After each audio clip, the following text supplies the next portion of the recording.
¿Quién puede recordar los buenos tiempos, aquellos días antes de que todo se arruinara por completo debido a la cultura de la cancelación? La cultura de la funa tal vez sea un término moderno, pero las celebridades ya estaban siendo censuradas hace más de 100 años. Sino pregúntenle a Roscoe Fatty Arbuckle. Bueno, en realidad no pueden hacerlo, obviamente, porque ha estado muerto desde hace muchísimo tiempo. Pero volviendo al tema, aún podemos examinar su trágica historia, que puede ser uno de los ejemplos más brutalmente injustos de la historia, donde una figura querida pasó de héroe a villano total de la noche a la mañana. La enormemente influyente estrella cómica del cine mudo fue una de las personas más famosas del planeta durante muchos años. Pero a diferencia de sus legendarios contemporáneos como Charlie Chaplin y Buster Keaton, quienes alcanzaron la inmortalidad cinematográfica, parece que la carrera de Arbuckle fue silenciosamente barrida bajo la alfombra de terciopelo rojo. Es un poco complicado volver a ver sus obras clásicas y pioneras por cuenta propia, ya que la mayoría de sus películas ya no existen. Puede que él haya sido una de las primeras estrellas de Hollywood, pero también terminó involucrado en el primer gran escándalo de la meca del cine, y más tarde se convirtió en el primer actor en ser incluido en una lista negra, en una saga que cambió para siempre la industria cinematográfica de múltiples maneras. Una fiesta técnicamente ilegal organizada por el fabulosamente rico Arbuckle en 1921 llevó a la misteriosa muerte de una joven actriz aspirante en su habitación de hotel, tras lo cual Arbuckle fue acusado de violación y de haberla aplastado accidentalmente hasta matarla con su propio peso descomunal. La agresiva persecución por parte de un fiscal empeñado en arruinarlo llevó a una serie de juicios espectaculares ante los medios, donde se emplearon tácticas dudosas por ambas partes, y los testigos no parecían ponerse de acuerdo sobre lo que realmente habían presenciado. En este episodio intentaremos reconstruir qué ocurrió exactamente en la habitación 1219 del Hotel San Francis en San Francisco, el 5 de septiembre de 1921, y consideraremos cómo el comportamiento sospechoso de ciertas personas llevó a la dramática caída del príncipe de Hollywood del cine mudo. Roscoe Arbuckle no tuvo el mejor comienzo en la vida, en parte porque, incluso antes de que le pusieran ese cruel apodo de Fatty, gordito, tuvo que soportar su verdadero y completo nombre, Roscoe Conkling Arbuckle. Resulta que solo le dieron ese nombre porque su padre lo odiaba desde su nacimiento. Roscoe pesó casi 6 kilos al nacer en Kansas en 1887, lo cual fue muchísimo. Su escena de apertura en la vida fue una experiencia bastante difícil para su madre Mary, que era de contextura pequeña y delgada. Su padre William también era delgado, al igual que los 8 hermanos de Roscoe. Eso levantó sospechas en la mente de William, quien pensaba que Roscoe no era realmente su hijo y que Mary había estado con un hombre mucho más corpulento. Estas sospechas eran casi con certeza infundadas, ya que Mary era una cristiana devota y temerosa de Dios, que jamás habría soñado con cometer adulterio, dar falso testimonio o codiciar el trasero del prójimo. Pero eso no impidió que William nombrara a su nuevo y robusto hijo en honor al senador Roscoe Conkling de Nueva York, un mujeriego a quien William despreciaba profundamente. De hecho, William no solo era un idiota, también era un abusador que se emborrachaba con frecuencia y le daba golpizas aleatorias a Roscoe por las razones más triviales. Su resentimiento hacia su hijo se incrementó aún más por los graves problemas de salud que sufrió Mary tras el traumático parto. Y claro, aparentemente todo esto fue culpa de Roscoe por ser tan grande. Después de que la familia se mudó a Santa Ana, California, Roscoe, de 8 años, tuvo una experiencia desagradable en la escuela, donde era objeto constante de burlas y acoso por su peso. Fue allí donde recibió por primera vez el apodo de Fatty Arbuckle, un nombre que siempre detestó, aunque terminó siendo el nombre por el que sería más conocido. Aunque no todas fueron malas noticias para el joven Arbuckle, fue por esa época que subió por primera vez a un escenario, cuando una compañía de teatro itinerante llegó a la ciudad y necesitaba urgentemente un reemplazo para un actor infantil que se había enfermado. Roscoe aceptó encantado el papel, aunque no fue precisamente el debut más noble en el mundo del espectáculo. No solo tuvo que actuar con la cara pintada de negro, sino que el papel también requería que sus pies estuvieran pintados de negro. Aunque la vida en casa era turbulenta y ocasionalmente violenta, Roscoe disfrutaba de una relación sana y amorosa con su madre. Las cosas se calmaron un poco cuando su padre, quien desaparecía frecuentemente sin dar explicaciones, por fin abandonó el hogar familiar de manera definitiva, llevándose consigo a uno de sus hijos mayores para comenzar un nuevo trabajo en un hotel a muchos kilómetros lejos de Santa Ana. Pero tristemente, esta vida un poco más estable fue más bien un cortometraje que una película de larga duración. En 1898, cuando Roscoe tenía apenas 11 años, su madre murió, probablemente a causa de los problemas de salud que se originaron en el parto. Hay versiones contradictorias sobre lo que ocurrió después, aunque en esencia relatan lo mismo. Roscoe fue enviado a vivir con su padre y su hermano al hotel. Una versión cuenta que Roscoe tomó el tren solo y esperó durante 12 horas en la estación a que su padre lo recogiera, hasta que se dio cuenta de que eso no iba a ocurrir. Otra versión dice que Roscoe llegó al hotel solo para descubrir que su padre y hermano se habían mudado silenciosamente la semana anterior sin dejar la nueva dirección, sabiendo que Roscoe estaba por llegar. Es posible que ambas versiones sean ciertas. Lo que sí se sabe con certeza es que Roscoe fue enviado al hotel a vivir con su padre, quien no estaba allí.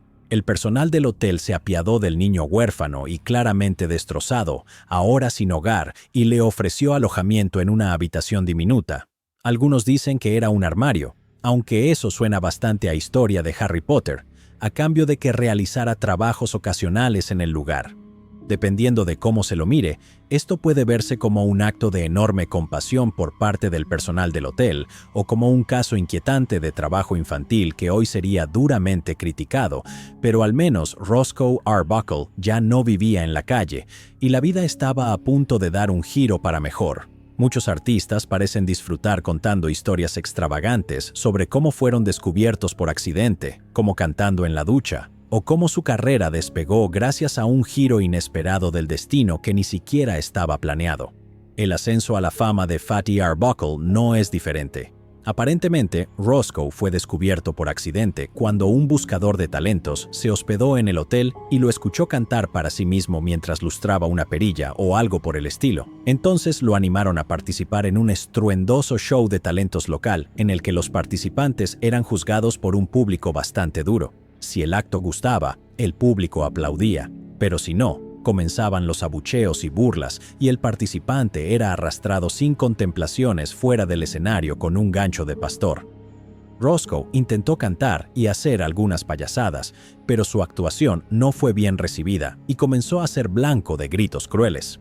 En medio de la presión, el temido gancho de pastor comenzó a acercarse lentamente para sacarlo del escenario. Aterrorizado, Roscoe reaccionó con pánico y ejecutó una voltereta perfecta cayendo en el foso de la orquesta, para sorpresa y deleite del público, que comenzó a aplaudir con entusiasmo. Gracias a eso, Roscoe ganó la competencia. La historia tiene un aire de cuento de hadas, pero la idea de un muchacho con tanto peso haciendo una voltereta perfecta no es tan difícil de creer como parece. Un detalle al que volveremos más adelante es que Roscoe, pese a su tamaño, era sorprendentemente ágil y demostró de adulto que aún podía hacer volteretas cuando quisiera. Pero, fuera cual fuera la forma en que fue descubierto por primera vez, para cuando estaba por cumplir 18 años, Roscoe Arbuckle ya estaba de gira con una compañía de teatro itinerante. Cantaba canciones, contaba chistes, hacía payasadas y demostraba esas impresionantes acrobacias mientras empezaba a hacerse un nombre como la nueva estrella emergente del vodevil. En 1908 conoció y se enamoró de Minta Durfee, quien en ese momento era una corista, pero que más adelante aparecería en películas mudas y se convertiría en la primera protagonista femenina de Charlie Chaplin. Se casaron ese mismo año, aunque a menudo se comentaba que parecían una pareja dispareja. Para ese entonces, Roscoe, que medía 1,75 m, ya pesaba más de 136 kilogramos, mientras que Minta medía apenas un poco más de 1,5 m y tenía una figura menuda, lo que llevó a especulaciones sobre que compartir la cama podía haber sido algo desastroso para la pequeña Minta. No sería la última vez que la gente especularía sobre cómo el peso de Roscoe podía generar diversos problemas graves en la intimidad con su pareja.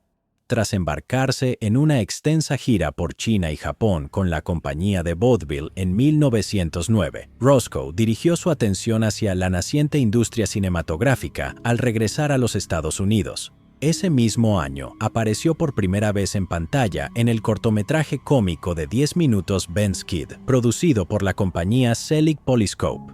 10 minutos puede parecer una duración sorprendentemente corta para una película, pero era el estándar en aquel entonces, ya que era el tiempo máximo que cabía en un solo carrete de película. Con los años, hubo una transición gradual hacia los filmes de 2 carretes, en los que el público podía disfrutar de hasta 20 minutos épicos de metraje, aunque en los cines más pequeños, que solo contaban con un proyector, eso requería una torpe e inevitable pausa intermedia para cambiar los carretes. La industria cinematográfica incipiente creía, en general, que el público no podía mantener su atención en la pantalla por más de un máximo absoluto de 20 minutos.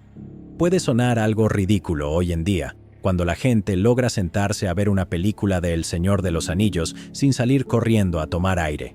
Aire que, dicho sea de paso, era en realidad un cigarro. Tal vez todo esté volviendo al punto de inicio, ahora que muchos creadores en YouTube han llegado a la conclusión de que la capacidad de atención del espectador promedio no supera los 60 segundos. Un saludo rápido a los 7 que llegaron hasta aquí. Un punto interesante a tener en cuenta aquí es que las primeras estrellas del cine no eran realmente estrellas en absoluto. Generalmente, ni siquiera se les daba ningún tipo de crédito, así que nadie conocía sus nombres reales. En su lugar, el público solía asignarles apodos descriptivos como la chica con hoyuelos, el hombre de rostro severo y, por supuesto, en el caso de Arbuckle, el gordito, Fatty. La razón detrás de esta falta de créditos probablemente se debía a que los estudios querían evitar que los actores se volvieran demasiado importantes. Si un actor se hacía demasiado conocido, podía empezar a exigir más dinero por sus apariciones, así que era mejor mantener su identidad en secreto y hacer que el público los percibiera como rostros familiares, pero, en gran medida, anónimos. Sin duda, era una estrategia rentable para los estudios. Los actores no ganaban mucho dinero en aquellos primeros días y había poco riesgo de que fueran robados por otro estudio. Pero solo hizo falta algunos años para que la industria cambiara su postura al respecto. Hacia 1912, los actores ya estaban recibiendo sus créditos merecidos, lo cual dio origen a las primeras estrellas de cine de Hollywood, con Fatty Arbuckle a la cabeza del fenómeno de la fama. Tras aparecer en docenas y docenas de cortometrajes de un solo carrete para Keystone Studios, Arbuckle pasó poco a poco a los épicos filmes de 2 carretes antes de formar su propia productora llamada Comic y demostrarle al mundo que podía escribir, dirigir y protagonizar sus propias películas. Una película típica de Fatty Arbuckle era una comedia rápida con persecuciones, humor físico y el infaltable pastelazo en la cara. De hecho, Arbuckle fue uno de los primeros directores en recibir un pastelazo en pantalla, en el corto de 2 carretes de 1913, A Noise from the Deep. Estos cortos solían tener títulos tan peculiares como El día del lavado de Fatty, El perrito valiente de Fatty, Los pantalones mágicos de Fatty y el ligeramente menos atractivo Mabel y Fatty visitan la Feria Mundial en San Francisco. En realidad, no interpretaba el mismo personaje en todos esos cortos. El nombre Fatty solo servía como indicador para el público de que se trataba de otra película de Fatty Arbuckle. Aunque Arbuckle detestaba ese apodo y seguía siendo muy inseguro con respecto a su peso, creía que era inevitable que el apodo cruel de sus años escolares lo acompañara durante toda su carrera en el cine. Sin embargo, él se negaba rotundamente a conseguir risas fáciles a costa de su tamaño. Nunca se veía a Fatty Arbuckle atascándose de comida en pantalla, atascado en una puerta o rompiendo una silla al sentarse. De hecho, era todo lo contrario. Era más probable verlo ejecutar acrobacias impresionantes o lanzarse en una rutina de baile delicada, y no solo en pantalla. Le gustaba mantener esas demostraciones de agilidad elegante incluso cuando no había una cámara grabando. El actor canadiense Mack Sennett recuerda que cuando conoció a Arbuckle por primera vez, se quedó boquiabierto al verlo subir las escaleras con la ligereza de Fred Astaire y, sin previo aviso, hacer un paso liviano, aplaudir y dar una voltereta hacia atrás con la gracia de una gimnasta. Está claro que Arbuckle quería ser reconocido como un artista verdaderamente talentoso y no simplemente como un hombre que causaba gracia por tener sobrepeso. En una ocasión, en 1917, dijo lo siguiente: «Me niego a hacer reír a la gente con mi tamaño. Personalmente, no puedo creer que un acorazado sea más gracioso que una canoa, pero algunas personas no lo ven así». Parece un poco extraño, entonces, que el nombre Fatty apareciera en el título de 27 de sus cortos. Aún así, si alguien se atrevía a llamarlo así en persona, respondía bruscamente: «Tengo un nombre, ¿sabes?». Aunque a menudo se describe a Roscoe Arbuckle como un contemporáneo de leyendas del cine como Charlie Chaplin y Buster Keaton, en realidad fue más bien un mentor para ellos, especialmente para Buster. Fue Arbuckle quien le dio su primera gran oportunidad, y más tarde Buster confesó: «Lo aprendí todo de él». Además, a Arbuckle también se le atribuye el descubrimiento inicial del comediante, actor y artista Bob Hope, quien consiguió su primer trabajo en una compañía itinerante gracias a Roscoe. Hope terminaría teniendo una carrera que abarcó casi 8 décadas.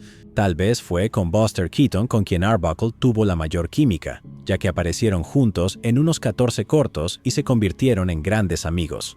En 1920, Arbuckle le cedió el control de su productora Comique a Buster. Puede parecer un gesto extraordinariamente generoso el entregar una compañía exitosa a un amigo, pero la realidad es que Arbuckle ya no tenía tiempo para gestionar su propio negocio. Acababa de firmar un jugoso contrato con Paramount para protagonizar 18 largometrajes en los siguientes 3 años. Todo esto bajo el supuesto de que el público ahora podía mantener la atención por 5 carretes completos. De hecho, era un contrato increíblemente jugoso. Arbuckle recibiría un total de $3 millones, lo que lo convertía en el actor mejor pagado de Hollywood y el primero en asegurar un contrato de más de $1 millón por año. Para ponerlo en perspectiva, su contrato de 3 años con Paramount valdría, en la actualidad, unos $45 millones. Un pequeño inconveniente del contrato era que Arbuckle tenía que comprometerse a no bajar nunca de los 113 kilogramos. De hecho, el estudio le daba un bono extra cada vez que ganaba otros 23 kilogramos. Pero probablemente a Arbuckle no le preocupaba demasiado eso cuando compró su primera mansión de 21 habitaciones. No parecía que bajar de peso estuviera en sus planes, con o sin un contrato de $3 millones. Aunque no todo en la vida de Arbuckle era completamente color de rosa. En 1921, él y su esposa Minta se separaron, aunque no sería hasta 1925 que ella presentaría la demanda de divorcio por abandono.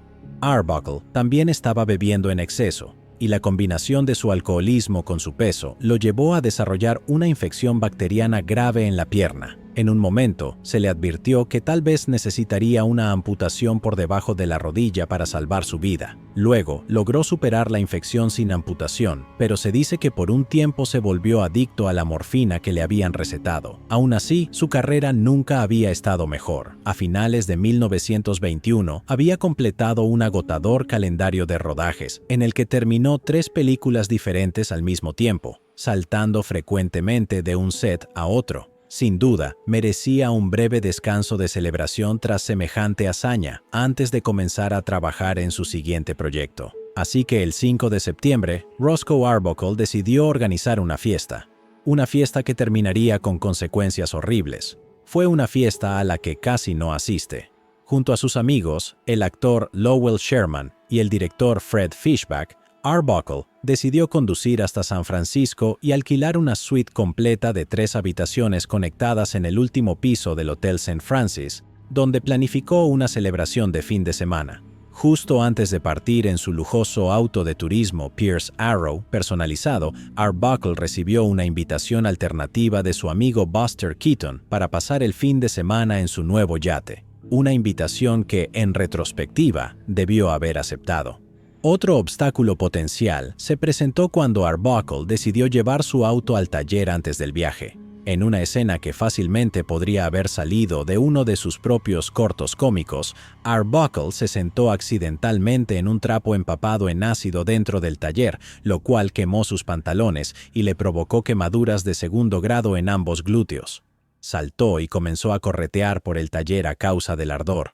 Arbuckle luego llamó a sus amigos para decirles que tal vez el viaje tendría que cancelarse, ya que no creía poder sentarse cómodamente en el asiento del auto tras el incidente con su trasero. Pero Fred Fishback no aceptó esa excusa. Generosamente le envió un cojín inflable de goma bien acolchado para que pudiera sentarse sin molestias. Fue un bonito gesto de un buen amigo, pero también fue otra vía de escape hacia el desastre que quedó cerrada sin querer. El Hotel St. Francis era uno de los sitios más elegantes de la costa oeste, con teléfonos en cada habitación, lo cual era prácticamente inaudito en esa época. De las 3 enormes habitaciones que alquiló el trío, la número 1219 iba a ser el dormitorio compartido por Arbuckle y Fred Fishback, mientras que Lowell Sherman tendría su propio espacio privado en la habitación 1221. La habitación 1220 era la designada para la fiesta. Una buena cantidad de gente del mundo del espectáculo había sido invitada a la fiesta para disfrutar del alcohol que fluía libremente, cortesía de Arbuckle y sus amigos. De hecho, ese era el mayor atractivo del evento. En 1921, la prohibición de bebidas alcohólicas llevaba ya 2 años en vigor. Pero Arbuckle había logrado conseguir grandes cantidades de licor ilegal. Esto podía considerarse algo indebido, pero en ese momento crecía la percepción de que las nuevas estrellas del cine en Hollywood podían hacer prácticamente lo que quisieran sin consecuencias.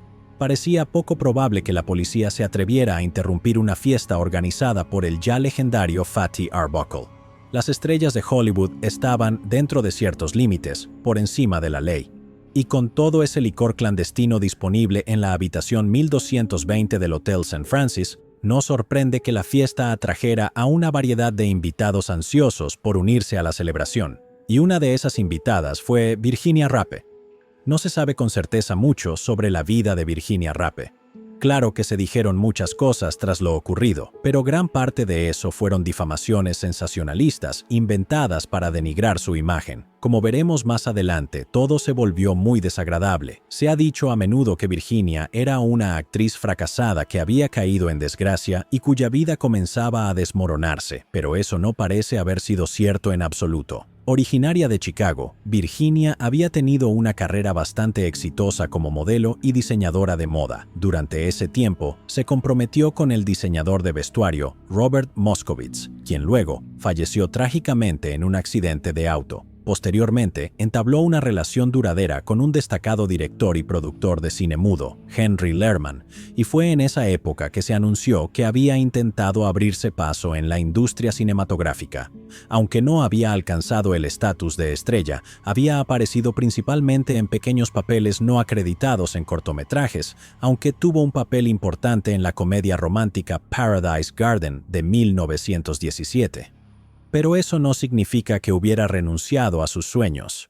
Virginia seguía siendo una actriz aspirante de 30 años cuando se presentó en la fiesta organizada por Arbuckle, un hombre con quien, se cree, no tenía mucha relación. No se sabe con certeza si Virginia fue invitada oficialmente o si simplemente se coló en el evento. Pero lo que sí se sabe con certeza es que Virginia Rappe nunca tendría la oportunidad de aparecer en otra película. En algún momento durante la fiesta, Virginia fue a la habitación 1219, la misma que compartían Arbuckle y Fishback, y se dice que allí tuvo algún tipo de encuentro con Arbuckle. Luego de este encuentro, se escucharon los gritos de Virginia, que clamaba de dolor, y fue encontrada retorciéndose de agonía sobre la cama. Inicialmente, se sospechó que simplemente había bebido demasiado alcohol de dudosa procedencia. El primer médico que acudió al lugar concluyó que su estado probablemente se debía a una intoxicación y no consideró necesario trasladarla al hospital.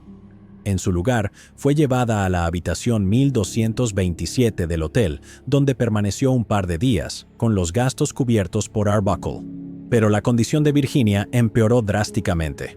Seguía sufriendo de dolores abdominales intensos y fue llevada al sanatorio Wakefield, donde lamentablemente murió solo 2 días después a causa de una peritonitis. una infección del revestimiento interno del abdomen, provocada en este caso por una vejiga rota. Quedaba entonces la gran pregunta: ¿cómo se había producido esa rotura aparentemente espontánea de vejiga durante una fiesta? Aunque es extremadamente raro, existe la posibilidad de que una vejiga se rompa por consumo excesivo de alcohol, y muchos pensaron que eso era precisamente lo que había pasado, que Virginia había bebido en exceso, y eso provocó su muerte. Sin embargo, es mucho más común que una rotura espontánea de vejiga sea provocada por un trauma físico intenso. Esto llevó a especulaciones más siniestras. ¿Qué fue exactamente lo que ocurrió entre Roscoe Arbuckle y Virginia Rapp en aquella habitación de hotel? Otra teoría comenzó a tomar forma, que Arbuckle había llevado a Virginia a su habitación y allí hizo movimientos sexuales no deseados. Luego de forzarla, su peso, alrededor de 103 kilogramos, habría causado lesiones internas graves al aplastarla, provocando la rotura de vejiga, la cual derivó en la infección fatal. Una mujer algo misteriosa llamada Maud Delmont parecía convencida de que esto era más que una simple teoría. Aparentemente, era buena amiga de Virginia y estuvo presente en la fiesta. Luego de que Maud corriera a la habitación 1219 tras escuchar los gritos de su amiga, se encontró tanto con Arbuckle como con Virginia. Esta última yacía en la cama gritando que se estaba muriendo. Virginia solo fue capaz de pronunciar 3 palabras coherentes más: Arbuckle lo hizo. Maud no perdió tiempo en contar su versión de los hechos a la prensa, a la policía y prácticamente a cualquiera que quisiera escucharla. Por razones no del todo claras, era bien sabido que Arbuckle pasó gran parte de la fiesta caminando por ahí en pijama, bata de baño y pantuflas. Uno pensaría que el anfitrión de una fiesta tan lujosa tendría la decencia de vestirse, pero parecía que a nadie le importaba demasiado. Fatty Arbuckle era una mega estrella del cine y tenía permitido ser un poco excéntrico. Tal vez planeaba ponerse ropa adecuada cuando la fiesta se pusiera buena más tarde. Según Maud, su amiga Virginia había estado tomando unos tragos con Arbuckle en la habitación principal de la fiesta, pero no más de 3 en total, y ciertamente no estaba borracha. Al parecer, Arbuckle se mostró entusiasmado con la idea de ayudar a impulsar la carrera cinematográfica de Virginia, antes de alarla hacia la habitación 1219, diciéndole: «Te he esperado 5 años, y ahora te tengo». Maud se sintió preocupada con este giro de los acontecimientos y aún más preocupada cuando escuchó los gritos de Virginia.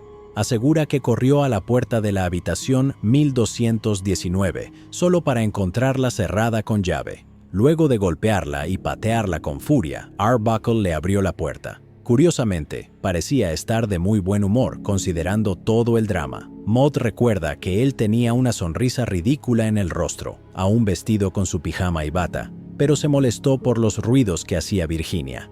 Se volteó hacia Maud y le gritó: «Hazla callar o la tiro por la ventana». Sin embargo, poco después Arbuckle recuperó su buen humor. Salió de la habitación dando saltitos y volvió a mezclarse con los demás invitados. El testimonio de Maud fue respaldado por otras 2 testigos femeninas que asistieron a la fiesta, Say Prebon y la corista Alice Blake, quienes más tarde declararon ante la policía que en algún momento de la noche escucharon a Virginia decir las palabras: «Roscoe me lastimó».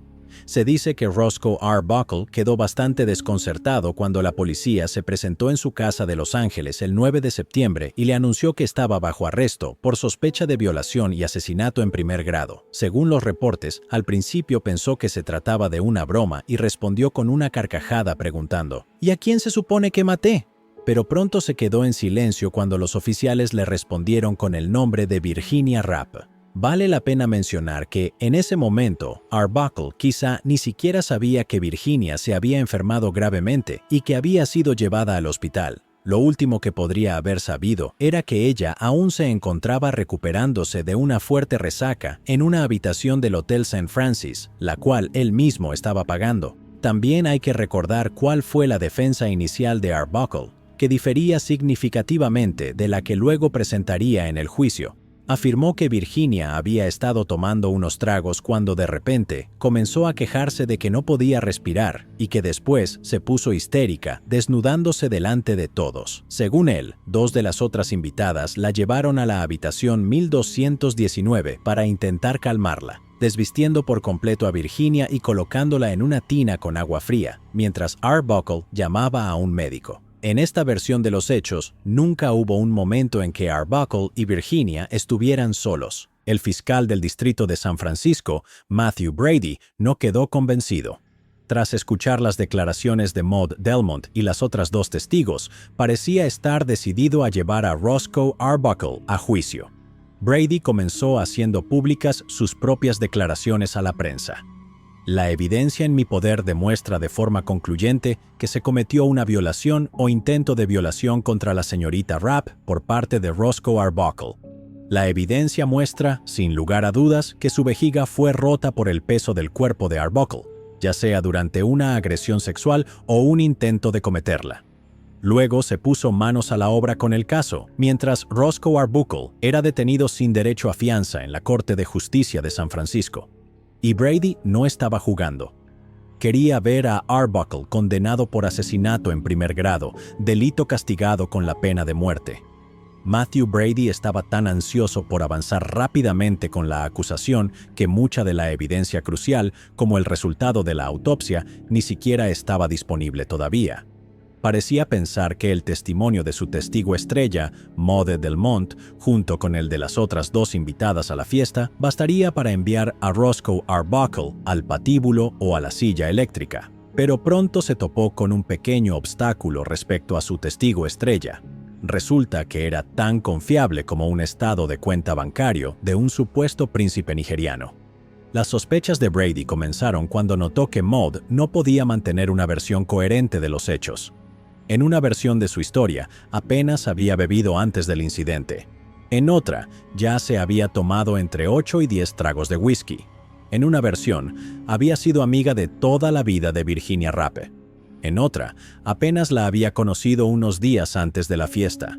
Era como si Maud estuviera inventando cosas en el momento, sin molestarse en recordar lo que había dicho anteriormente. Y eso era solo la punta del iceberg. Investigando un poco más, Brady descubrió que Maud tenía un historial criminal bastante largo por bigamia, fraude y extorsión. Y como si eso no fuera suficiente, había algo más. Se encontró un telegrama que Maud le envió a una amiga mientras Virginia aún se encontraba en el hospital gritando de dolor. Las palabras lo decían todo. Tenemos a Roscoe Arbuckle en un aprieto. Oportunidad de hacer dinero con él.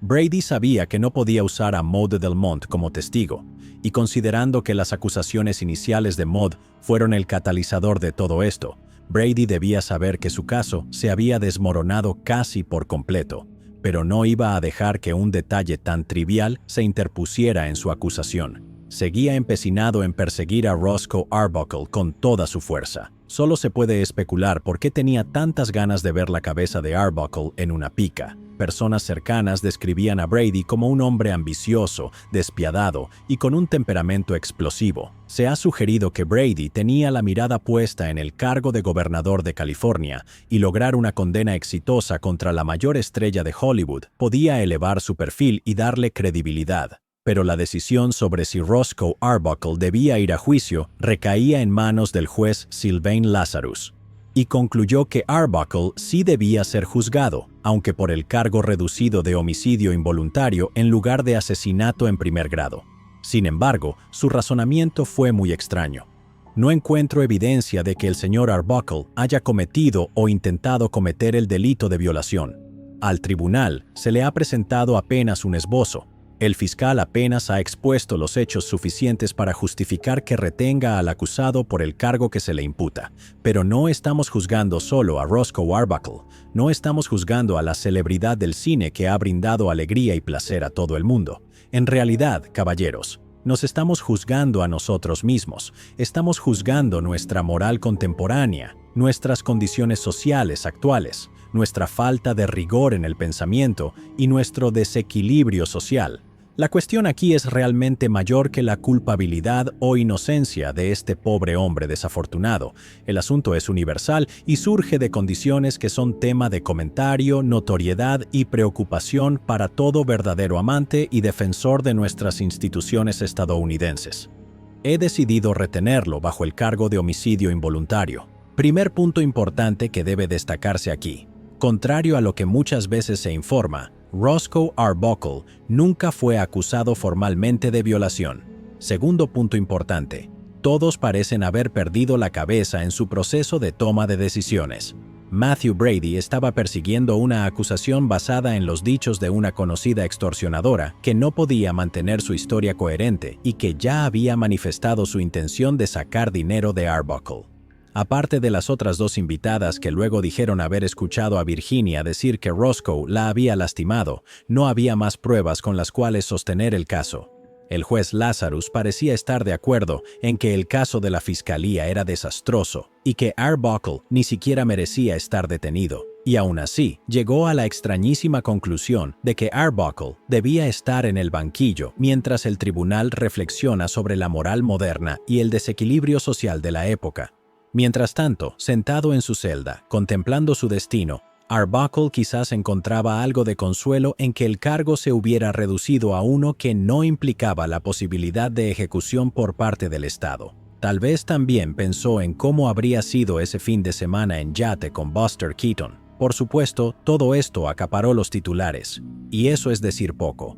Se ha dicho a menudo que el juicio de O.J. Simpson fue el juicio del siglo, gracias en gran parte a la cobertura televisiva en vivo y constante. Pero el juicio de Fatty Arbuckle bien pudo haberle hecho competencia, porque Arbuckle era, en ese momento, incluso una estrella más grande en la cúspide de su carrera. Los periódicos no podían tener suficiente. Durante los meses siguientes, aparecieron fotografías manipuladas de Arbuckle tras las rejas, acompañadas de titulares como Arbuckle se enfrenta a la horca y Fatty imputado como asesino. Algunos sectores de la prensa sí adoptaron una postura más equilibrada y justa frente a los hechos que se iban desarrollando, pero parece que cualquiera de los periódicos enormemente populares propiedad del magnate de los medios William Randolph Hearst adoptó una postura más sensacionalista y condenatoria. A Roscoe Arbuckle se lo retrataba como un adicto a las drogas claramente culpable, un mujeriego borracho que se aprovechaba de mujeres jóvenes e indefensas. Una caricatura editorial publicada en el San Francisco Examiner de Hearst llevaba por título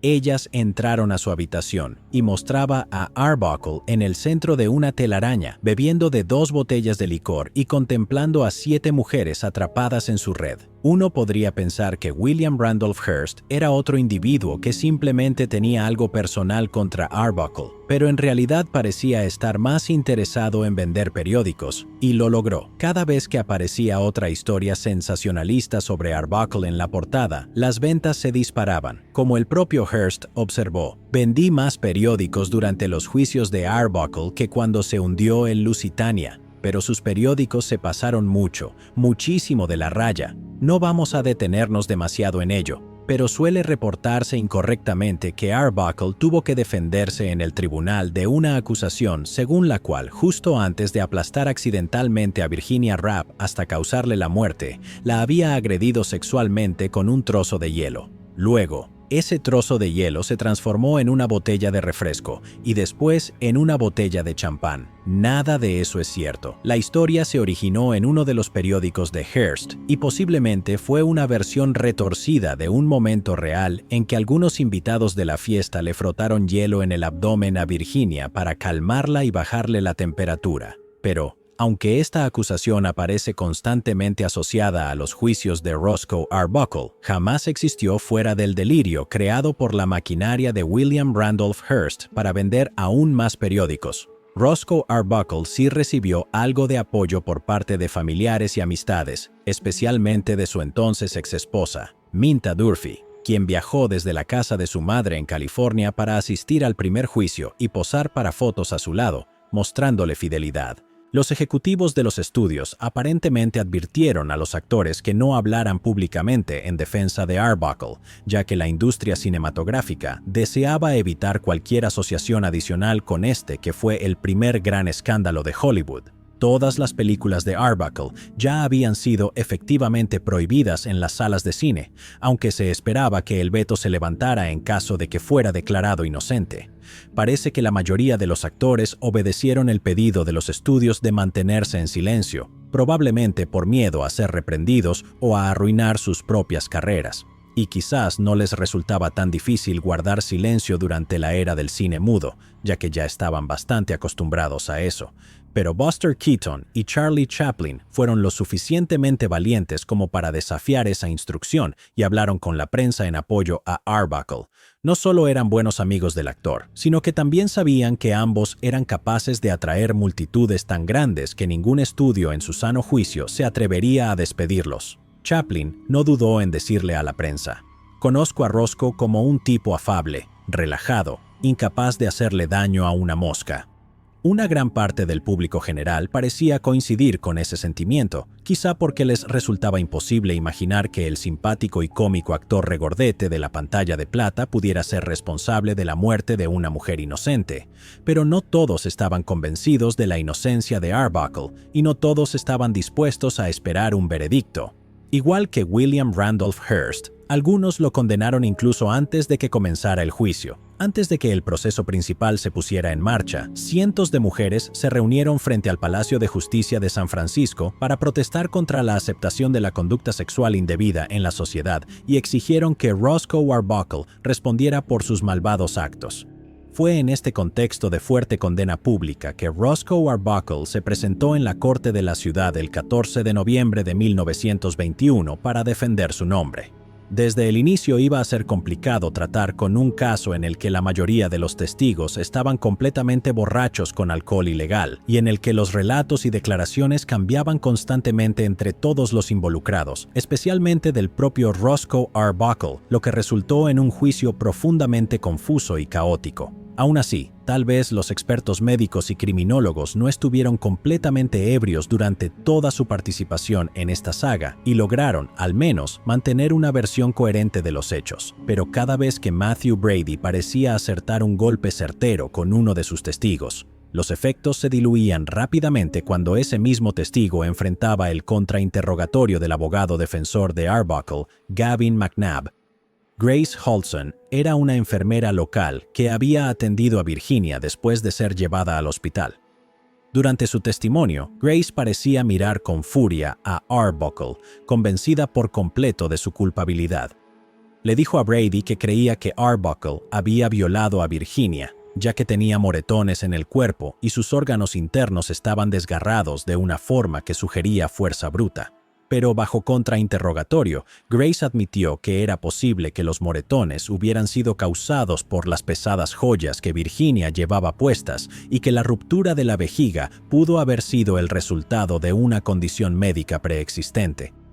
Retrocediendo aún más en la línea de tiempo de esta tragedia, Brady formuló preguntas al Dr. Arthur Beardsley, quien era el médico del hotel y fue el primero en llegar a la habitación. El Dr. Beardsley parecía inclinarse por la opinión de que la vejiga rota de Virginia podría haber sido causada por una fuerza externa, a pesar de que en un principio concluyó que Virginia solo sufría los efectos de una fuerte intoxicación. Más adelante, el doctor admitió ante Gavin McNabb que durante todo el tiempo que pasó con su paciente, Virginia nunca dijo absolutamente nada que implicara a Roscoe Arbuckle. El criminólogo local, el Dr. Edward Heinrich, sacudió la sala del tribunal cuando subió al estrado con lo que él consideraba pruebas contundentes, algo de lo que el caso de la Fiscalía de Brady había carecido notablemente hasta ese momento. Heinrich afirmó que había obtenido las huellas digitales de Virginia en la manija de la puerta de la habitación del hotel, las cuales estaban superpuestas por las huellas de Arbuckle. Esto, según indicaba que Virginia intentó salir de la habitación, pero que Arbuckle habría puesto su mano sobre la de ella y habría cerrado la puerta de golpe para evitar su escape. Sin embargo, un ex investigador federal llamado Ignatius McCarthy subió luego al estrado para proponer que él creía que esas huellas digitales habían sido falsificadas, ya que la mucama del hotel insistió en que la habitación había sido limpiada completamente varias veces de arriba a abajo antes de que comenzara cualquier investigación. Bueno, los expertos no estaban haciendo un buen trabajo convenciendo a nadie de la culpabilidad de Arbuckle. Así que, ¿qué hay de aquellas dos invitadas que afirmaron haber escuchado a Virginia confirmar que Arbuckle era el responsable? En cuanto a la corista Alice Blake, resultó ser una testigo poco útil. Aunque inicialmente le dijo a la policía que había escuchado a Virginia hablar, ahora parecía haber cambiado su versión de los hechos y se negó a confirmarlo en el tribunal. Mientras tanto, la otra invitada, Say Pribon, fue incluso más lejos al desmontar la versión de la fiscalía y ridiculizar su declaración inicial ante la policía. Ahora decía, no vi mucho y estaba repitiendo lo que Maud Delmont me dijo. Virginia Rapp entró a la habitación con Roscoe Arbuckle porque ella quiso. Eso es todo lo que tengo que decir. Bueno, no fue exactamente todo lo que tenía que decir. Como broche final, agregó que siempre había considerado a Arbuckle un hombre amable y considerado. Aún así, Matthew Brady tenía otro testigo más para sacar del sombrero. Esta vez se trataba de la modelo Betty Campbell, quien reveló en su testimonio que Arbuckle estaba sonriendo unas horas después del incidente. Y ya, eso era todo. Brady intentaba transmitir la idea de que Arbuckle no había mostrado ni una pizca de remordimiento o preocupación después de que una invitada cayera enferma en su fiesta. Pero quizás Brady habría hecho mejor en pedirle a Betty Campbell que se quedara en casa.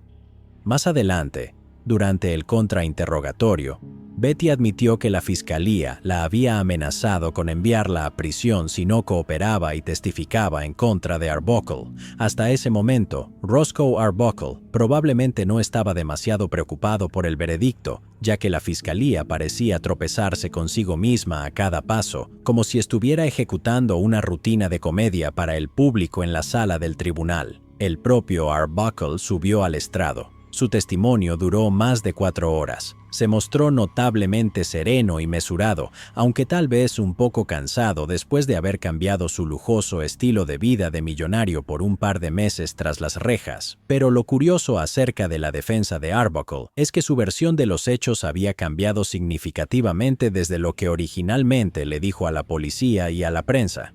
Al principio, había declarado que nunca estuvo a solas con Virginia Rapp, quien supuestamente se volvió histérica de repente y empezó a desvestirse en plena fiesta. Ahora afirmaba que había entrado a su habitación, la número 1219, para por fin cambiarse esas pijamas, bata y pantuflas. Se sorprendió al descubrir a Virginia vomitando en el baño. Al principio pensó, como muchos otros, que simplemente había bebido demasiado. Pero luego se preocupó más cuando Virginia empezó a intentar arrancarse la ropa mientras gritaba de dolor. Arbuckle la ayudó a quitarse el vestido y la acostó en la cama, pasando no más de 10 minutos a solas con ella antes de llamar a otros invitados para que ayudaran.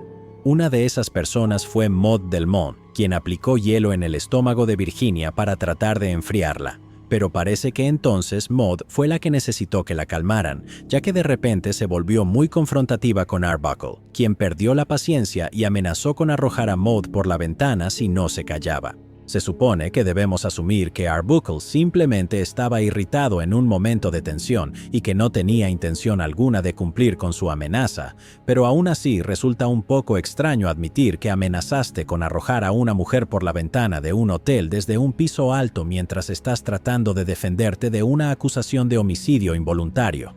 Toda la defensa de Arbuckle resulta un poco desconcertante, y hay que preguntarse por qué esta versión choca tanto con sus declaraciones originales a la policía y a la prensa. Podría interpretarse que era culpable y ahora estaba entrando en pánico tras darse cuenta de que su historia original no era lo suficientemente sólida, ya que nadie más en la fiesta vio a Virginia quitándose la ropa en la habitación principal de la fiesta. O podría ser que en su declaración inicial se mostró reacio a admitir que había estado a solas en una habitación de hotel con una mujer parcialmente desnuda que murió 4 días después, pero que luego se vio forzado a revelar toda la verdad para probar su inocencia. Sea como sea, parece que los otros testigos de la defensa presentados por Gavin McNabb hicieron un trabajo mucho mejor defendiendo a Arbuckle que el propio Arbuckle. Se presentó evidencia médica ante el tribunal que demostró que no se trataba de un caso de ruptura espontánea de vejiga. Los doctores testificaron que Virginia padecía una condición crónica preexistente en la vejiga, mientras que la enfermera reveló que Virginia se había quejado de un dolor abdominal severo 6 semanas antes de la fiesta. El forense concluyó que Virginia Rapp sufría de inflamación crónica de la vejiga y peritonitis aguda, y aunque había algunos moretones en su cuerpo, no había absolutamente ninguna evidencia de un intento de agresión sexual. Un último punto interesante sobre la defensa es que Gavin McNabb había planeado originalmente presentar otros aspectos poco agradables sobre la vida personal y el historial médico de Virginia, pero el propio Arbuckle le habría pedido que abandonara esa línea de ataque por respeto a Virginia Rappe. Aún así, la defensa probablemente seguía bastante confiada en lograr un veredicto de no culpabilidad. Sin embargo, no fue así. Tras 44 horas de deliberación, el jurado admitió su fracaso y regresó a la sala del tribunal para declarar un juicio nulo. El jurado estaba dividido, con una mayoría de 10 votos a favor de la absolución y 2 en contra. Algunos miembros del jurado que votaron en contra de la condena admitieron más tarde que sentían que Arbuckle probablemente era culpable, pero no más allá de toda duda razonable. Había algo un tanto turbio respecto al jurado seleccionado. Uno de los 2 miembros que votaron a favor de la condena se llamaba Helen Hubbard y había sido particularmente expresiva en su condena hacia Roscoe Arbuckle desde el inicio. Según se informó, les dijo a los demás jurados que seguiría votando culpable hasta que el infierno se congelara y se negó a examinar las pruebas o leer las transcripciones durante las deliberaciones. Resultó que su esposo era abogado y tenía conexiones cercanas con el fiscal Matthew Brady. Pero ella nunca trató de ocultarlo. De hecho, ella misma se mostró bastante sorprendida de haber pasado el proceso de selección. Afirmaba con vehemencia que su matrimonio no tenía nada que ver con su juicio y que estaba convencida de que Arbuckle era culpable, pero si uno escuchara la respuesta pública de Gavin McNabb y de Roscoe Arbuckle al juicio nulo, pensaría que no habían estado en la misma sala del tribunal cuando se anunció el veredicto. Había 2 miembros del jurado que votaron a favor de la condena. El otro era Thomas Kilkenny, pero a diferencia de Helen Hubbard, se negó a hablar con la prensa después del juicio y pareció ser muy convenientemente olvidado, mientras toda la culpa del resultado del juicio se atribuía a la aparentemente hostil y prejuiciosa Helen Hubbard. Gavin McNabb incluso comenzó a hacer declaraciones públicas descaradamente falsas en las que hablaba de un veredicto ficticio de 11-1. Mientras tanto, esta fue la postura de Arbuckle respecto al juicio nulo, suponiendo que haya tenido algo que ver con la redacción del comunicado público. De no haber sido por una mujer del jurado de 12 representantes, hombres y mujeres, una mujer que se negó a permitir que sus compañeros discutieran la evidencia o razonaran con ella, y que no ofreció ninguna explicación para su actitud, mi juicio habría resultado en una absolución inmediata. Vale la pena recordar que en ese momento, las mujeres apenas habían comenzado a ser legalmente autorizadas para formar parte de algunos jurados en los Estados Unidos y aún se consideraban inelegibles en la mayoría de los estados. La estrategia del equipo defensor parecía inclinarse hacia una línea del tipo: ¿ven lo que pasa cuando se permite que una mujer integre el jurado? ¿Qué sigue? ¿Una mujer jueza? Esto es corrección política llevada al extremo. Quizás el siguiente jurado sería más benévolo con la causa de Arbuckle, o quizás no. Lo cierto es que el equipo defensor de Arbuckle parecía mucho más relajado durante el segundo juicio, que comenzó el 11 de enero de 1922. Esa era una forma de verlo. Otra forma de verlo es que estaban tan confiados en obtener un resultado favorable que apenas se molestaron en presentar una defensa. De hecho, Gavin McNabb decidió que Roscoe Arbuckle ni siquiera necesitaba testificar en esta ocasión, y McNabb ni siquiera se molestó en dar una declaración de cierre. Era como si simplemente esperara colarse unas rondas extra de golf durante las siguientes semanas, o como si asumiera que ya lo tenía ganado. Si el caso de la fiscalía fue algo tambaleante durante el primer juicio, en el segundo estaba prácticamente convulsionando de muerte. Un testigo de la fiscalía que no se mencionó durante el primer juicio fue el guardia de seguridad del estudio, Jesse Norgard, quien originalmente había testificado que Arbuckle una vez se le acercó con un soborno en efectivo a cambio de las llaves del camerino de Virginia Rappe. Jesse dijo que Arbuckle insistió en que solo quería jugarle una broma a la actriz, pero Jesse no confió en él y se negó a entregarle las llaves. Esto no llevó a ningún lado en el primer juicio. Arbuckle se rió abiertamente de la sugerencia, calificándola de ridícula, y afirmó que jamás habría hecho algo así. Pero durante el segundo juicio salió a la luz más evidencia. Jesse Norgard ya tenía antecedentes penales, y para ese momento enfrentaba cargos por agresión sexual contra una niña de 8 años. A Jesse le habían ofrecido una posible reducción de condena por parte de Matthew Brady si aceptaba proporcionar algún tipo de testimonio contra Arbuckle. Parece que simplemente se inventó algo jugoso para tratar de recortar unos años de prisión. El Dr. Heinrich volvió al tribunal para el nuevo juicio. Era el criminólogo que afirmaba haber encontrado huellas dactilares superpuestas incriminatorias en la manija de la puerta, lo cual ya había sido refutado por un antiguo investigador federal y por la mucama del hotel. Ahora, el Dr. Heinrich se retractó de su testimonio original y reveló que él mismo se había equivocado respecto a la autenticidad de las huellas y que ahora creía que eran falsas. Y la invitada de la fiesta, Say Prevon, hizo otra aparición, esta vez para testificar que Matthew Brady la había intimidado y forzado a mentir en su declaración original ante la policía. Parecía haber tan poco a favor de la fiscalía que el resultado era casi obvio. Pero el veredicto fue sorprendente. Después de otras 40 horas de deliberación, se declaró otro juicio nulo.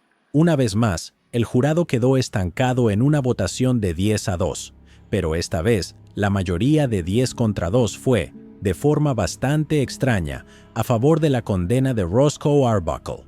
Más tarde, se sugirió que la falta de testimonio por parte de Arbuckle y la evidente pereza de la defensa hicieron pensar al jurado que el equipo defensor no esperaba un resultado favorable y ni siquiera se molestó en luchar.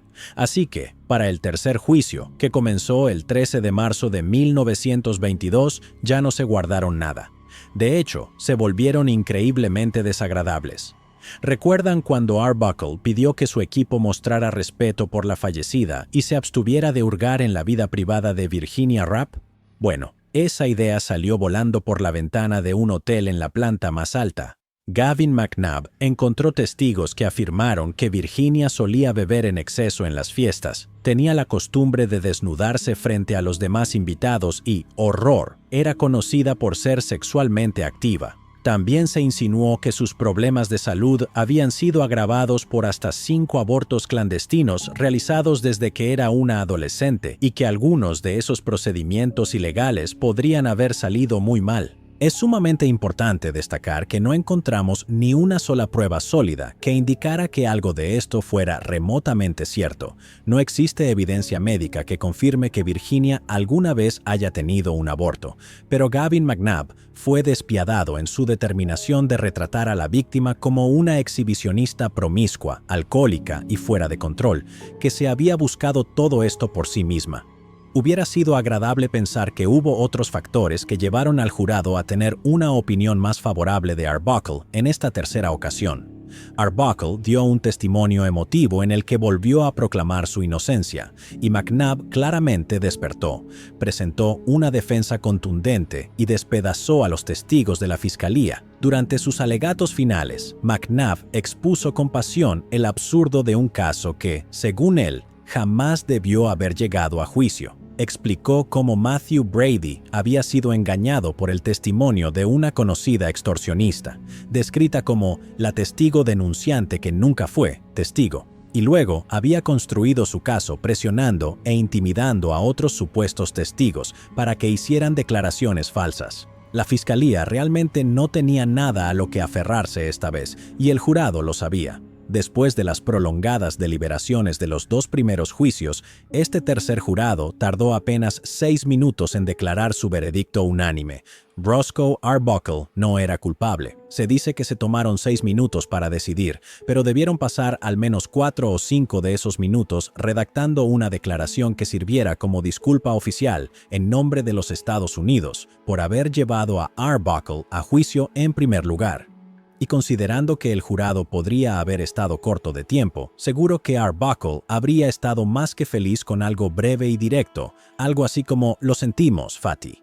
Pero la declaración que el portavoz del jurado leyó en el tribunal fue mucho más allá de eso. Una absolución no es suficiente para Roscoe Arbuckle. Sentimos que se ha cometido una gran injusticia contra él. También sentimos que era simplemente nuestro deber otorgarle esta exoneración según las pruebas, ya que no se presentó la más mínima evidencia que lo vinculara de ninguna manera con la comisión de un delito. Se mostró varonil durante todo el proceso y contó una historia directa en el estrado que todos creímos. Lo ocurrido en el hotel fue un desafortunado incidente del cual, según las pruebas, Arbuckle no fue responsable en absoluto.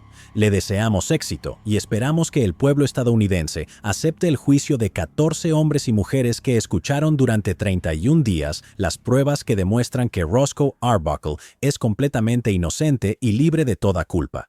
Esta declaración fue luego entregada directamente a Arbuckle, quien, según se informa, la atesoró por el resto de su vida. Apostaríamos a que especialmente le gustó la parte en que lo llamaron varonil. No hubiese recibido ese tipo de elogio de parte de Helen Hubbard, sinceramente. Aunque fue absuelto, no salió del todo impune. No olvidemos que este bribón estaba organizando una fiesta con alcohol ilegal en plena ley seca. Por eso fue multado con $500 tras ser hallado culpable de violar la ley Volstead, pero eso seguramente no le quitó el sueño. Nunca sabremos con certeza qué pasó exactamente en la habitación número 1219, el 5 de septiembre de 1921. Tal vez Roscoe Arbuckle dijo la verdad absoluta, pero es sospechoso que se sintiera obligado a cambiar su historia de forma tan radical, desmintiendo la versión original, en la que insistía que nunca había estado a solas con Virginia, como una maraña de mentiras. Si la historia pudo cambiar tanto entre las declaraciones iniciales a la policía y el testimonio en el tribunal, ¿podría haber cambiado otra vez bajo mayor presión? ¿Estaba Roscoe Arbuckle ocultando algo? Es interesante ver cómo la opinión pública de la época parecía estar dividida en dos campos bien definidos.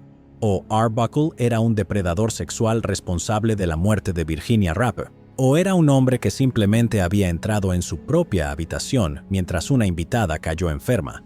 Casi no se sugería una versión intermedia. ¿Y si Arbuckle no dijo toda la verdad sobre lo ocurrido, no porque fuera un delito, sino porque era algo que no quería que se hiciera público? El hecho de que Arbuckle estuviera en pijama y Virginia parcialmente desnuda durante su tiempo juntos en la habitación del hotel siempre iba a generar suspicacias. Si bien Arbuckle estaba separado de su esposa, Minta, seguía legalmente casado y no era conocido por andar tras otras mujeres. No es completamente inverosímil que algo enteramente consensuado haya ocurrido entre Arbuckle y Virginia en esa habitación antes de que ella se enfermara repentinamente y que simplemente no quisieran que eso se supiera. Y sin embargo, ¿no habría sido mejor que Arbuckle, en algún momento, decidiera contar toda la verdad y enfrentar un poco de vergüenza por detalles íntimos en lugar de inventar historias y arriesgarse a ir a prisión por homicidio involuntario? Aunque nunca conoceremos todos los detalles, sí sabemos que Virginia Rappe falleció trágicamente a causa de una afección médica preexistente que le había estado causando problemas desde hacía tiempo, y que Roscoe Arbuckle fue absuelto de todos los cargos relacionados con su muerte.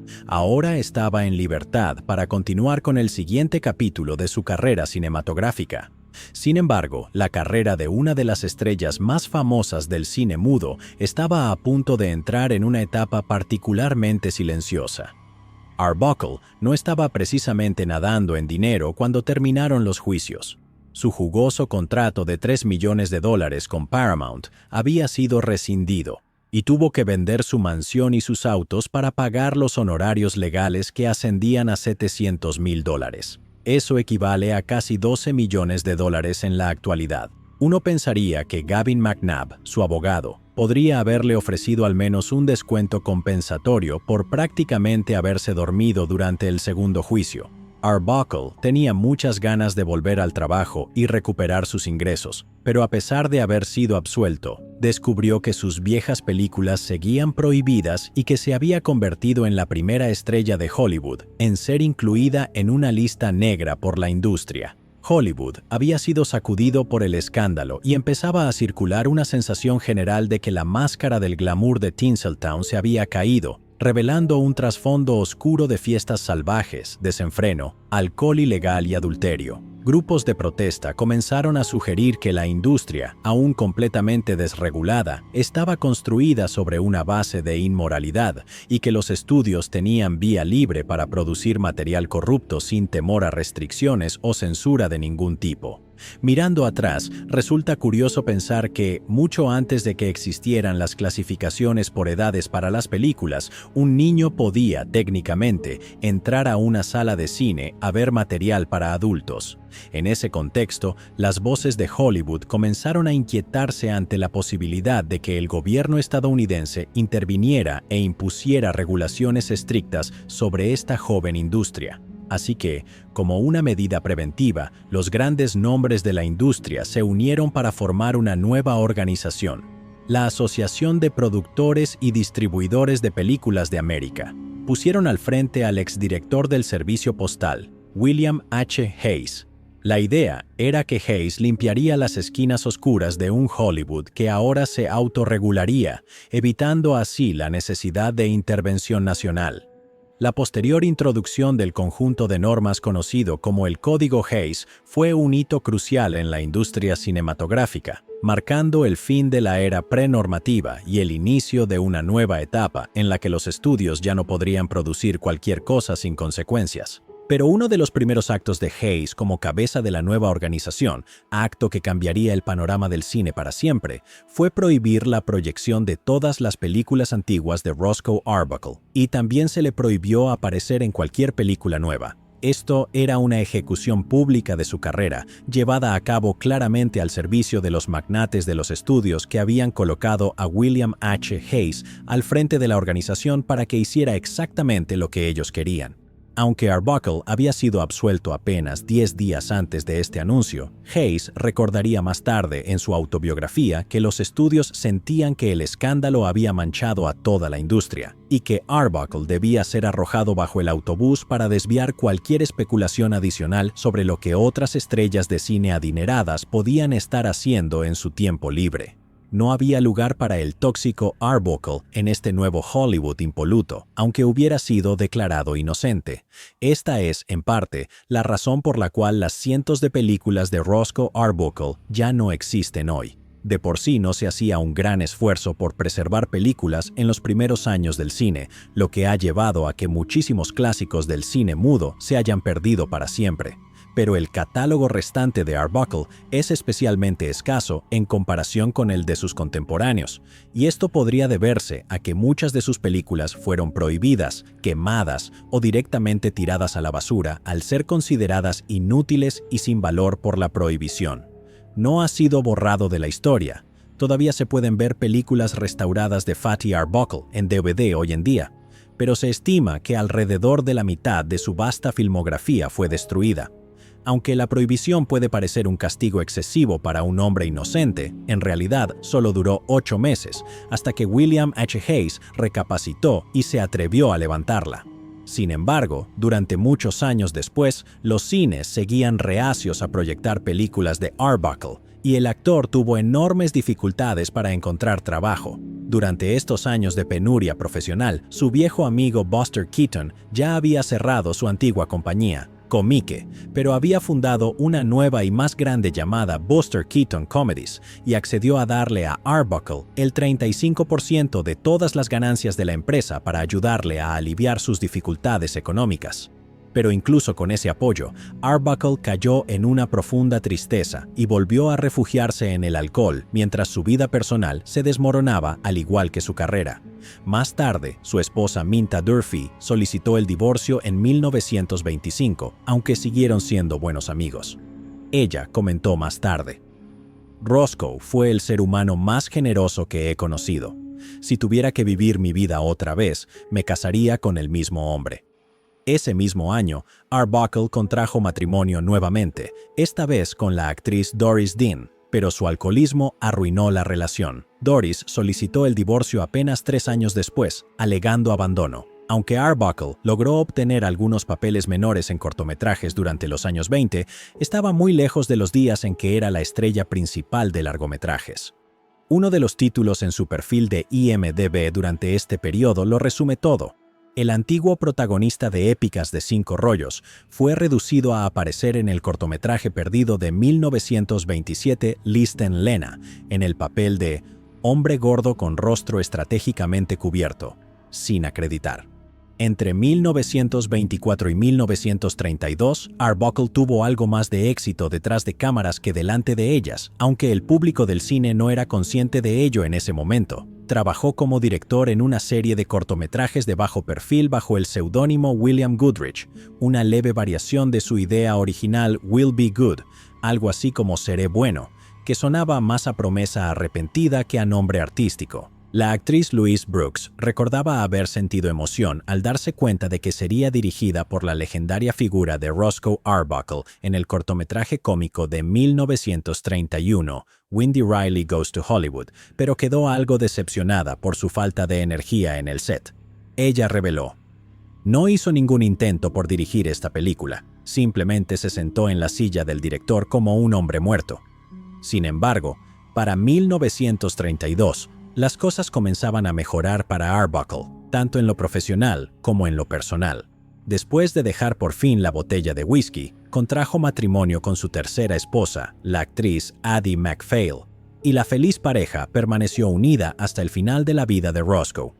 Ese mismo año, Fatty Arbuckle estaba destinado a hacer un sorprendente regreso a la gran pantalla. Firmó un contrato con Warner Brothers para protagonizar 6 cortometrajes de 2 rollos, estrenados entre 1932 y 1952-1933, todos ellos bien recibidos. El actor del cine mudo incluso tuvo la oportunidad de usar su voz por primera vez en estas novedosas películas sonoras de la época. 4 de esos cortos ya se habían estrenado cuando Arbuckle y Addie MacPhail celebraron su primer aniversario de bodas, el 28 de junio de 1933. La pareja invitó a un pequeño grupo de amigos a cenar como celebración conjunta de su aniversario y del inicio del gran regreso de Roscoe, que ahora parecía encaminarse hacia un papel en un largometraje de Warner Brothers. Arbuckle, según los reportes, brindó con sus amigos mientras degustaban cócteles de carne de cangrejo y les dijo: "Este es el mejor día de mi vida". Esa misma noche, Roscoe Fatty Arbuckle murió mientras dormía, víctima de un ataque al corazón. Tenía 46 años. A menudo se comenta que la carrera cómica de Roscoe Arbuckle terminó desarrollándose como una tragedia. Uno de los talentos más grandes surgidos en los primeros días de Hollywood tuvo su carrera destruida por acusaciones escandalosas de las cuales fue completamente absuelto, pero que igual no le permitieron escapar del ostracismo y la cancelación, mientras que sus contemporáneos quedaron grabados para siempre en la historia del cine. El legado de Roscoe Arbuckle fue demolido y en gran parte olvidado con el paso de los años. Es, sin duda, una historia donde se mostró un comportamiento deplorable en ambos lados, y muy pocas personas salieron bien paradas de todo ese drama. Los juicios circenses comenzaron por una extorsionista que buscaba sacarle dinero a una estrella de Hollywood haciendo acusaciones disparatadas. Estas fueron impulsadas por el fiscal Matthew Brady, quien parecía más interesado en impulsar su propia carrera que en buscar justicia, llegando al punto de intimidar testigos para que mintieran y sostuvieran un caso que se vino abajo.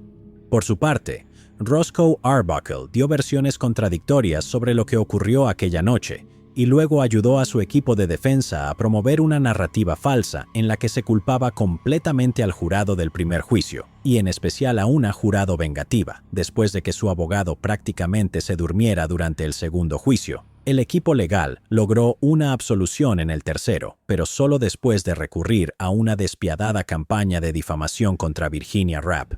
Y quizá esta sea la mayor tragedia de todas.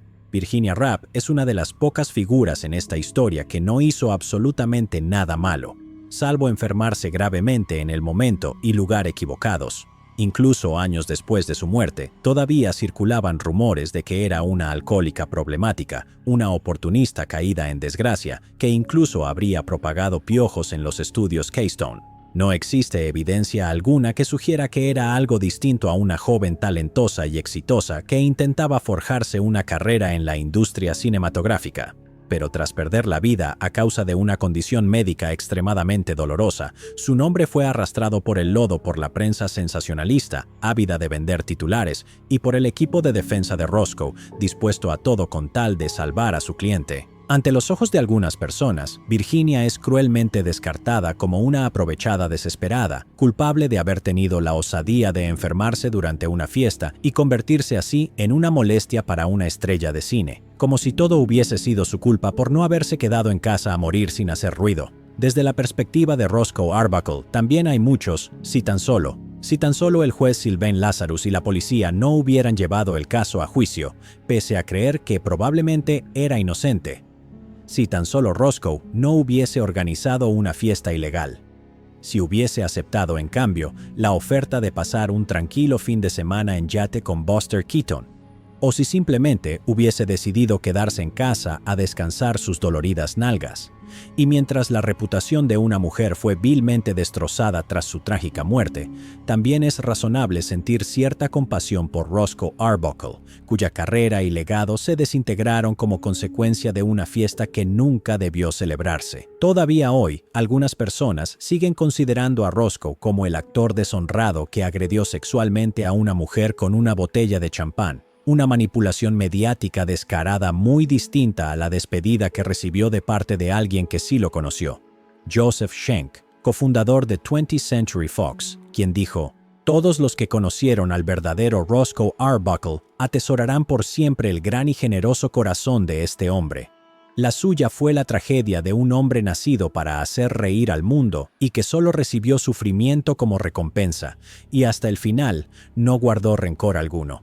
Algunos cinéfilos aún recuerdan a Roscoe Fatty Arbuckle como un pionero y genio de la comedia, pero muchos más lo ven como una víctima temprana de la cultura de la cancelación. Un hombre que por accidente detonó una limpieza moral en Hollywood que marcó el fin de la era prenormativa. Quizás Roscoe Arbuckle sería hoy mejor recordado si una superproducción cinematográfica hubiera narrado su extraordinario ascenso y caída. Es inevitable preguntarse por qué no se ha hecho ya una película sobre su vida, considerando que su historia parece hecha a medida para una cinta digna de palomitas de maíz. Y lo cierto es que dicha película ha estado en desarrollo durante varias décadas. El problema, curiosamente macabro, es que todas las grandes figuras consideradas para protagonizarla han terminado muriendo antes de que pudieran comenzar las grabaciones. John Belushi, la estrella de The Blues Brothers, fue uno de los primeros nombres ligados al papel. Murió en el año 1982 tras recibir una inyección fatal con una mezcla de heroína y cocaína, conocida como Speedball. Posteriormente se pensó en el comediante y actor Sam Kinison, pero falleció trágicamente en 1992, en una colisión automovilística causada por un conductor ebrio. John Candy, quien supuestamente firmó para interpretar a Arbuckle, murió de un ataque cardíaco mientras dormía en 1994. Y Chris Farley, también comediante, habría recibido la oferta con la condición de mantenerse limpio durante 2 años para poder filmar y estar asegurado. Sin embargo, murió en 1997, a los 33 años, debido a una sobredosis de drogas.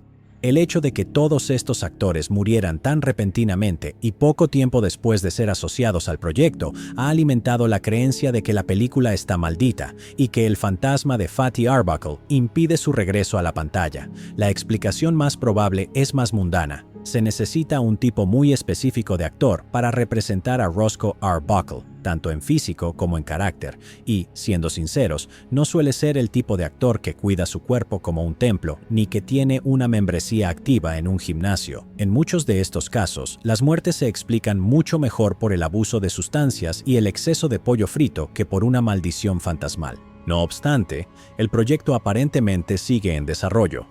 Y quien se atreva a firmar el contrato deberá enfrentarse no solo al desafío de encarnar a una figura compleja y trágica, sino también al fantasma, literal o figurado, de una cancelación permanente. En más de un sentido. ¿Llegados aquí? ¿Acaso no has visto este otro crimen? Yo no me lo perdería,